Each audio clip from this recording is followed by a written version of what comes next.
Vamos a resolver el ejercicio del otro día, el número 2, el de las dos bolitas unidas por una cuerda elástica de longitud natural 0. Bien, nos dice el problema que tenemos lo siguiente.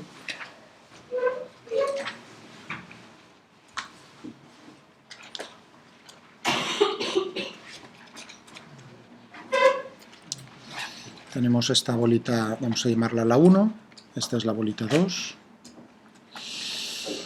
Esto es, nos dice que tiene una masa 2m, este 0,5m, que inicialmente estiramos la cuerda elástica 1 metro y que le damos este en reposo inicialmente.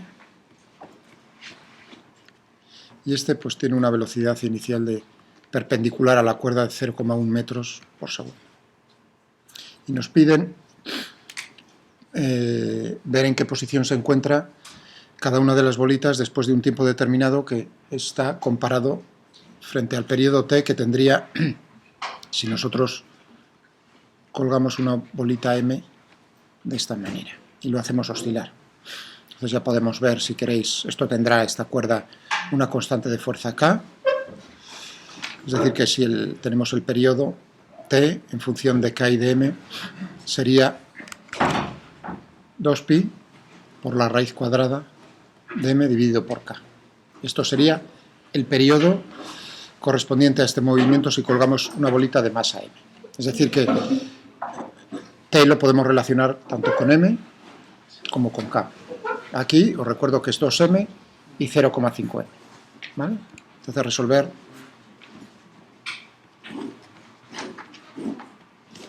el movimiento. Eso significa encontrar, en primer lugar, encontrar cuáles son las ecuaciones del movimiento. Y para ello, pues, vamos a utilizar las leyes de Newton, la segunda ley de Newton, para cada una de las bolitas. Bien sencillo. Si nosotros tenemos un sistema de referencia en el plano XY, este tendría un vector de posición R1, este es un vector de posición R2, de tal manera que entonces si aplicamos suma de fuerzas actuando sobre la 1, igual a la masa por la aceleración, tendríamos la masa por la aceleración de 1, igual a la suma de las fuerzas, era una mesa horizontal sin rozamiento, el peso y la normal se anulan, solo nos queda la fuerza de la cuerda elástica, es decir que tendríamos en este caso pues menos k, la constante de fuerza, por lo que se ha estirado la cuerda, que es, fijaos la diferencia, estamos viendo las fuerzas que están actuando sobre este, es decir que este vector desde aquí hasta aquí sería R2 menos R1. Si yo quiero ponerlo con signo menos, pues entonces podríamos ponerme, por una razón, porque uno está acostumbrado a ver menos k por x, no por nada en especial, simplemente por eso. Entonces tendríamos aquí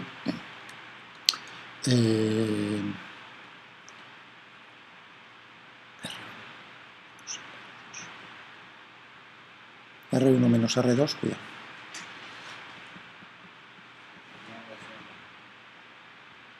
Sí, gracias. Sí, esto sería con el subíndice, perdón. El de la masa 1, gracias. Sí, perdón. Entonces esto podríamos llamarlo R21, el vector, y R2 menos R1 sería R12, como notación.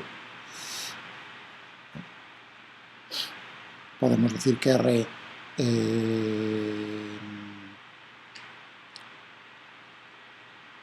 R12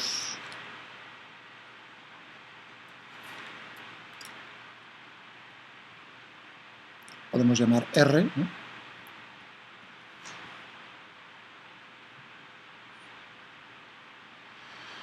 Bien, esto para la 1. Y para la 2, masa por aceleración, ¿sí? Ah, perdón, Sí, es cierto. Pensé que lo habían arreglado porque se veía abajo antes. Perdón. Gracias por decirme. Pensé que lo habían arreglado. Pero se lo volveré a decir para ver que nos giren un poco más el asunto. Aquí, si hay algún momento que no lo veáis. ¿Esto lo veis? ¿Lo de aquí? No, este no, tampoco.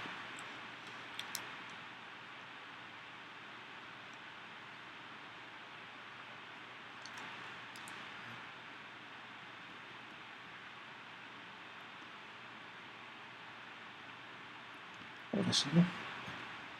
Y aquí os estaba diciendo que podemos llamar el vector relativo R a uno de los dos.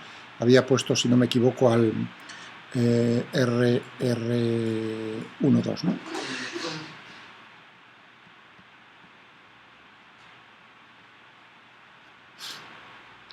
Estupendo. Y aquí estábamos poniendo para la masa 2, masa por aceleración. Aquí tendríamos pues R2 menos R. Es decir, que aquí tendríamos menos K, si este era R21 menos K por R, y este es más K por R. ¿Estamos de acuerdo? Estas son las ecuaciones del movimiento, lo mismo que en el caso de la gravitación, están acopladas. ¿Perdón? Teníamos R1 menos R, que había puesto R2, 1. Este sería R21. O sea, sí, perdón. Sí, con un más, ¿no? Sí, gracias.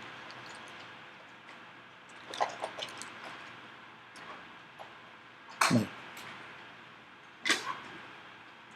R12 es R2 menos R1, exactamente. R2 menos R.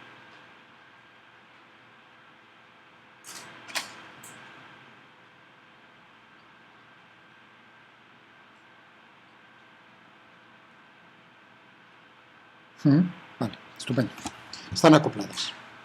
Entonces las tenemos que desacoplar. Y el método es el mismo que teníamos en la gravedad.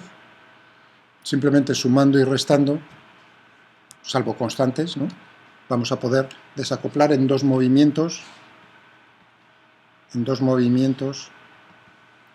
independientes. El primero, esto lo vamos a hacer sumando y restando. Si sumamos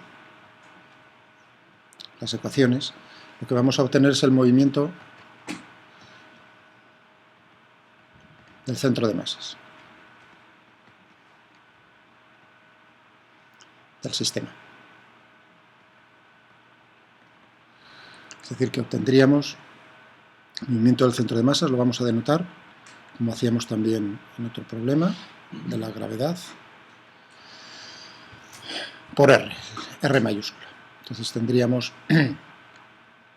que M1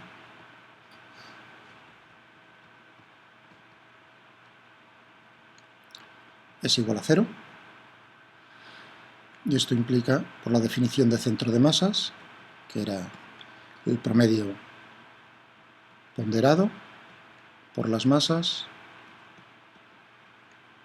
más M2 por R2. Esto significa que R2 puntos es igual a 0. La aceleración del centro de masas es 0, es un movimiento uniforme. Esto significa que R punto es constante. La velocidad del centro de masas es constante. Eso significa que va a ser un movimiento rectilíneo y uniforme. ¿Cómo podemos calcular la velocidad del centro de masas? Pues si sabemos que es constante, podemos utilizar las condiciones iniciales. Pues que tendríamos 1 dividido por M1 más M2 por M1 por la velocidad de 1, M2 por la velocidad de 2. Inicialmente, esto es constante, ¿no? Entonces, inicialmente, ¿qué teníamos? Que la, perdón, que la velocidad era 0. Es decir, que R punto será 1 dividido por m sub 1, m sub 2, este término será 0, es decir, que solo me quedará m sub 2 por R punto 2. Teníamos, si yo coloco el eje Y, inicialmente la cuerda a lo largo del eje X, únicamente tenemos componente de la velocidad a lo largo del eje Y, ¿no? Es decir, que tendríamos pues 0,1 por J, ¿no? 0,1 metros por segundo era la velocidad del... Esto es M1 más M2, ¿sí? Claro, si es constante, es igual en todo instante, pues yo me puedo fijar en el instante inicial, que es donde me dan las condiciones iniciales.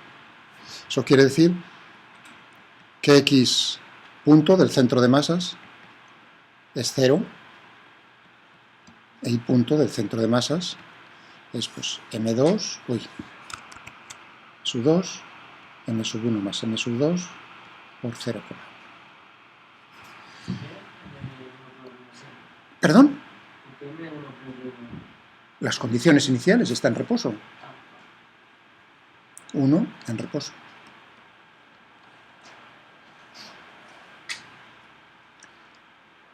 Masa M1, estoy utilizando todavía, no lo estoy sustituyendo, M sub 1 es igual a 2M, y M sub 2 es igual a 0,5M. Bien, de acuerdo, eso quiere decir, así cualitativamente, que si tengo tenía la goma elástica así, aquí la masa está 1, que era 2M, y aquí la 2, que era 0,5M.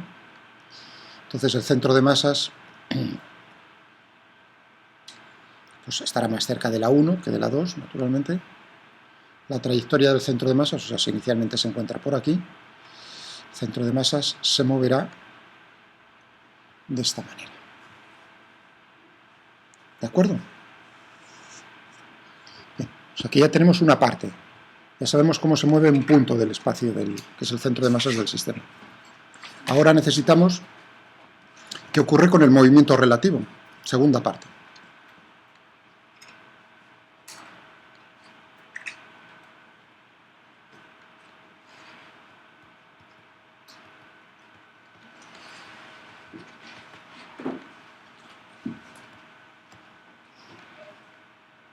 Entre las bases. Eso lo podemos obtener restando las ecuaciones. Pasamos m sub 1 dividiendo a la derecha, ¿no? Teníamos m sub 1 por la aceleración de 1, menos k por r, teníamos ahí, pues entonces pasa dividiendo la masa, lo mismo para la 2, restamos, entonces lo que nos va a quedar es la siguiente ecuación, donde mu representa la masa reducida del sistema,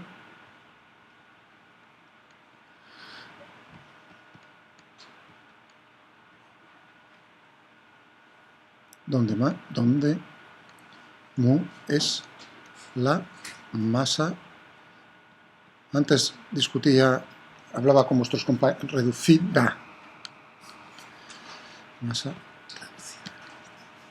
Lo de reducido quiere decir que no aumenta, o sea, ahora lo discutiremos un poquitín, un segundo. Significa mu era m sub 1, lo mismo que en la atracción gravitatoria, m sub 1 más m sub 2. ¿De acuerdo? Esto, entonces, ¿qué representa este movimiento? A ver si nos damos cuenta. Es lo mismo que en el caso de cuando estudiábamos en la gravedad, por ejemplo, cómo era la trayectoria de la Tierra alrededor del Sol. Y teníamos, por ejemplo, la masa 1 era el Sol, y la masa 2 es la Tierra. ¿De acuerdo? Muy bien, ahí también tenemos lo mismo que en este problema, tendríamos que desacoplar, como hicimos, en dos movimientos, el centro de masas del sistema y luego el movimiento relativo de la Tierra dando vueltas alrededor del Sol. ¿Eso qué significa? Saber esta ecuación y entenderla. Yo estoy sentado en el Sol o estoy sentado en la masa 1 y veo qué es lo que está haciendo el otro a mi alrededor. ¿De acuerdo? Entonces, ¿qué es lo que está haciendo? Y es mirar y entender la ecuación. Ese cuerpo, al que estoy mirando yo desde sentado en el otro, está siendo atraído por una fuerza que es igual a la fuerza que tenemos, que ya conocemos de atracción entre los dos. En este caso es elástica. ¿De acuerdo? Eso no cambia. Estáis viendo que aquí no ha cambiado nada. Esa es la fuerza. Lo mismo que en la gravedad tendríamos menos g, la constante universal de gravitación universal, por la masa de la Tierra, por la masa del Sol, dividido por el cuadrado de la distancia, ¿no? Módulo. No cambia. Eso es la fuerza de atracción entre la Tierra y el Sol. Aquí tampoco ha cambiado ese término. ¿De acuerdo? ¿Y esa fuerza sobre quién está ejercida? Está ejercida sobre la otra masa que estamos viendo, pero con la misma masa. No, aquí no está poniendo m sub 2, aquí está poniendo mu. Es decir, que el movimiento equivalente es yo me siento en una de las masas y veo qué pasa con la otra, la fuerza, y lo que va a pasar es que lo que voy a ver es que la fuerza que estamos ejerciendo de atracción es la misma, pero sobre una masa que es reducida, no es m sub 2, es una masa menor que m sub 2 y nosotros estamos sentados en 1. Vamos a comprobarlo, de que en este caso particular es menor. Pero esto es siempre, por eso se le llama masa reducida, porque si fuese en algunos casos menos, pero en algunos casos más, pues entonces cómico, no sería raro que se le diese ese nombre de masa reducida, no se le daría. Sería masa efectiva o masa, pero no reducida. O sea que es una masa efectiva. Ahora he dejado caer la palabra, es una masa efectiva, el movimiento se va a comportar, va a ser equivalente a tener una masa efectiva de valor, lo que teníamos aquí. Que bueno, que siempre va a ser menor que la masa que tendría ese cuerpo, que tiene ese cuerpo efectivamente. Vamos a ver, para los valores numéricos que estábamos utilizando, m sub 1 era 2m, 0,5m para 2, y 1 más 2 sería 2,5m. Es decir, que un m y un m se me va, es decir, que me queda 1 dividido por 2 quintos de m, es decir, 2,5, 2 quintos de m. Fijaos, que m sub 2 era 0,5m, es decir, 1 medio de m. Esto es menor que 1 medio de m. ¿Os estáis dando cuenta? Yo aquí no estoy poniendo 0,5m, 1 medio de m, estoy poniendo 2 quintos de m, que es menos. Claro, si la diferencia de las masas es brutal, o sea, si m1, donde estoy yo sentado, es muchísimo mayor que m sub 2, entonces lo que tenemos es que mu es aproximadamente m sub 2. Es como decir, fijaos, que la masa 1 está quieta en el espacio, fija, con un dedo, estoy sujetando la masa 1 con un dedo, y entonces veo cómo es el movimiento del 2 alrededor del 1. En ese caso, fijaos, es diferente. El 1 ya no se puede mover. Eso significaría que la ecuación del movimiento para el 2 sería m sub 2 por este r igual a menos k por r. ¿Está entendido? O sea que no es exactamente lo mismo. Y en el caso de la Tierra y el Sol pasa lo mismo. La masa del Sol es tan brutalmente mayor que la de la Tierra que suponer que el Sol está fijo no es un error muy grande, pero no exactamente, no está fijo exactamente. Ya os comenté que en el caso de la Tierra no hay ningún problema. Pero Júpiter es Júpiter. Y a pesar de que la masa de Júpiter frente a la del Sol es muchísimo menor, o sea, la masa de todo el sistema solar, el 99, algo por ciento está en el Sol concentrado, aún así el centro de masas del sistema Júpiter-Sol está, digamos, casi en la superficie, si no recuerdo mal de memoria, está casi en la superficie solar, es decir, desplazado del orden de medio millón de kilómetros del centro del Sol. Lo cual es medio millón de kilómetros. Hombre, la distancia, si son 500 millones, no es mucho, pero no es... ¿De acuerdo? ¿Entendido el matiz? Entonces, suponer si la diferencia de masas es muy grande que uno de ellos está quieto no es un error muy grande, es un error pequeño, pero no es exactamente así. Vale. Por eso os comentaba lo de cómo se detectan los planetas. Eso. Por las oscilaciones del Sol alrededor del centro de masas. Sigamos aquí. Ahora tengo que resolver este problema. Mu por r 2 puntos igual a menos k por r. ¿Qué tipo de coordenadas puedo utilizar? Uno diría, puedes utilizar polares, es una fuerza central, pero siempre es más fácil probar a ver siempre es más fácil trabajar con coordenadas, si lo permite, cartesianas, el problema. Vamos a probar primero con cartesianas, a ver si, oye, a lo mejor tenemos suerte y en cartesianas resulta y no nos tenemos que romper la cabeza con las polares. Entonces tenemos para la componente x, dr minúscula, mx dos puntos, por la componente x. Y para la componente y, mu y dos puntos. Como os había advertido en su momento, que este problema es todavía más sencillo que el de la gravitación. Mucho más de resolver. Pero con diferencia, vamos. Una diferencia tan brutal que por eso pregunté este y no el otro. Muy bien. Entonces, ¿se puede resolver? Claro, y uno dice, anda, están desacopladas. X e Y. Es decir, que yo puedo resolver primero una y luego la otra. Las dos son del mismo calibre. Y las dos representan un movimiento, las dos ecuaciones representan un movimiento armónico simple.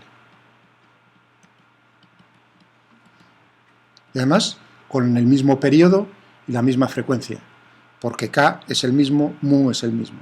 Es decir, representan una combinación de los dos movimientos armónicos simples de una manera isótropa, como os había dicho. Si fuesen K diferente, entonces tendríamos un caso de movimiento armónicos, de combinación de dos movimientos, pero anisótropo, cosa que existe en la realidad, en los átomos, por ejemplo, en cosas, o sea, cuando tenemos defectos en materiales o cosas de esas en la red cristalina, normalmente puede ser anisótropo, no tiene por qué ser isótropo.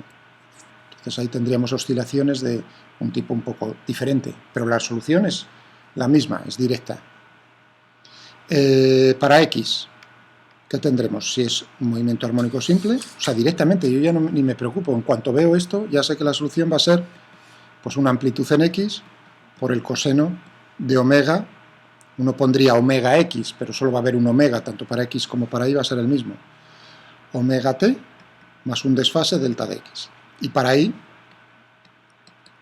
una amplitud en Y por el coseno de omega t más un delta de Y. Por las condiciones iniciales, esto también representa un movimiento rectilíneo. Podría representar, dependiendo de cómo son delta de X, delta de Y. El desfase, ¿de acuerdo? Ya X y Y. O sea que esto engloba no solo un movimiento en general elíptico, porque aquí estáis viendo ya elipses, ¿no? Esto es una elipse como un piano de grande. Sino que también es un caso particular de una elipse, es una trayectoria rectilínea. Bueno, pero todavía no hemos terminado. Omega es la raíz cuadrada de K dividido por mu. Y mu teníamos que era 2/5, ¿no? De m. Es decir, que tendríamos la raíz cuadrada de 5 medios de K dividido por m, y nosotros sabíamos lo que valía K dividido por m en función del periodo t que nos decían para cuando colgábamos la masa. O sea, que eso lo conocemos en función de los datos de... Pero nos falta determinar a X las amplitudes y los desfases. ¿Y esto a partir de qué? Con ayuda, naturalmente, de las condiciones iniciales. Las condiciones iniciales son las que hacen que la trayectoria sea una elipse, con una excentricidad muy grande o pequeña, una recta o una trayectoria circular. Todo eso está englobado en estas ecuaciones. ¿Vale? Para que fuese una circular, naturalmente, tendríamos que las amplitudes a X y a Y tendrían que ser las mismas, ¿no? Bien, pues vamos a aplicarlo. Es decir, que tendríamos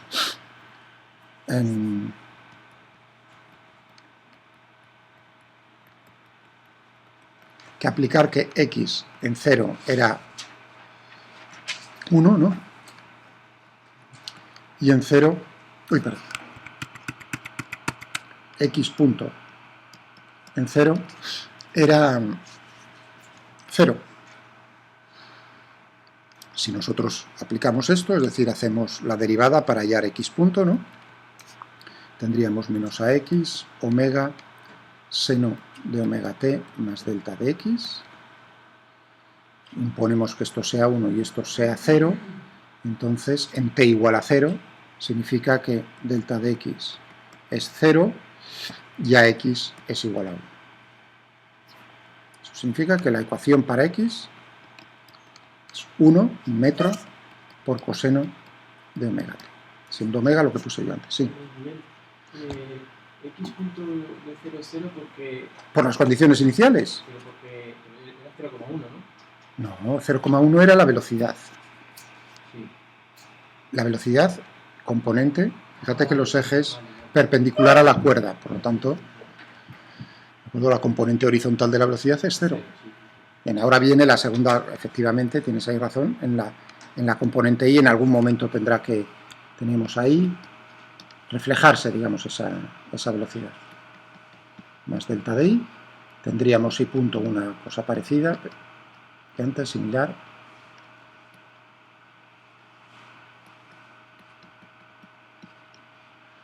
Y ahora tendríamos que imponer que i de 0 era 0 y que i punto de 0 era 0,1 metros por segundo. Vale. Entonces, ¿qué tendríamos aquí? Son también, estas son las habituales, estas también son muy normales. Tendríamos aquí 0 igual a i por coseno, fijaos que es en 0, esto es 0 por coseno de delta de i. Y la otra sería 0,1 igual a menos AI por omega por el seno de delta I.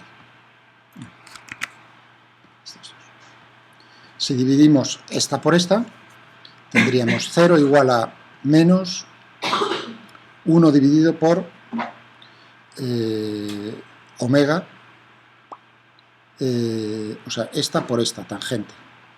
O sea, el coseno dividido por el seno, o sea, paso la tangente en el denominador, tangente de delta d.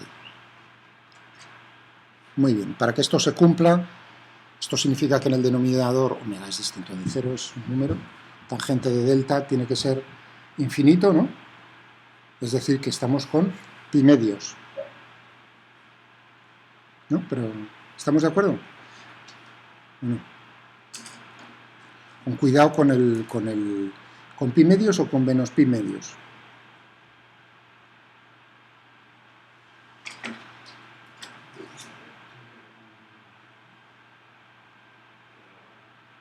Bueno, cuidado con el signo. Hombre, da igual.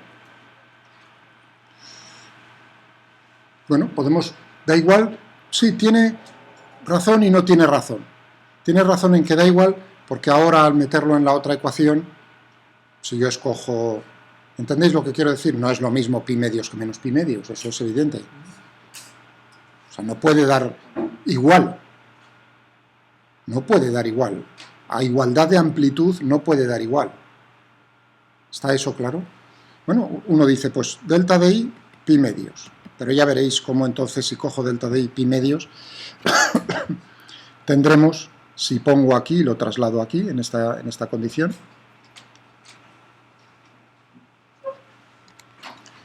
tendremos 0,1 igual a menos AI omega por el seno de pi medios, que es 1. Es decir, AI igual a menos 0,1 dividido por omega. Si yo hubiese escogido delta de i menos pi medios, entonces, ¿qué es lo que tendríamos? Menos 1. Entonces habría tenido 0,1 menos a sub i omega por el seno, que es menos 1. Eso significaría que tendría aquí que a sub i sería 0,1 dividido por omega. Vamos, que lo que quiero decir es que el desfase es de 180 grados y se traslada al signo. ¿Y por qué pones pi medios? No otro. Hombre, por esto, si esto tiene que ser 0, Sí. y tienes Vale, 1 vale. dividido por Vale. omega es un número finito, lo otro tiene que ser infinito, la tangente infinita. Entonces venía la discusión de tangente infinita, pero ¿por dónde vienes? ¿Por el pi medios o por el menos pi medios? Porque una cosa es, uno te vas a menos infinito y el otro a más infinito. ¿Habéis visto? O sea que no, estrictamente no da igual, a igualdad de amplitud ahí, o sea que se ha trasladado, por supuesto, al signo menos por el otro lado. Es decir, tenemos una sola, la solución es una única. Puedo poner, entonces tenéis aquí i, tendría i de t como 0,1 dividido por omega, por el coseno de omega t menos, bueno, estábamos, si pongo aquí 1, hay un positivo, perdón, entonces menos pi medios, ¿no?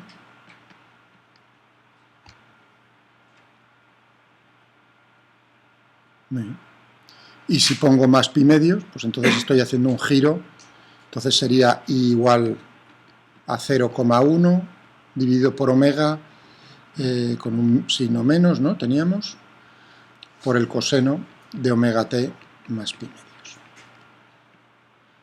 Que eso se transforma en un seno, ¿sí?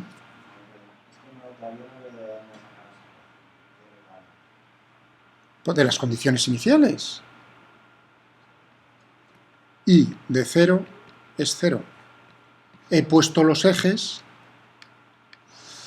de tal manera que si yo tenía la cuerda inicialmente así, esta es la posición, ¿no? La puedo poner... Ah, ¿y por qué no la pongo inclinada? Entonces giro también los ejes. Yo pongo el sistema de referencia. Entonces los ejes los voy a poner de tal manera que coinciden con la posición inicial. Este sería el eje X y el eje Y.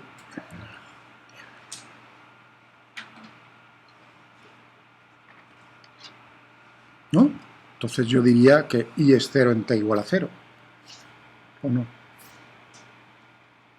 Y X es igual.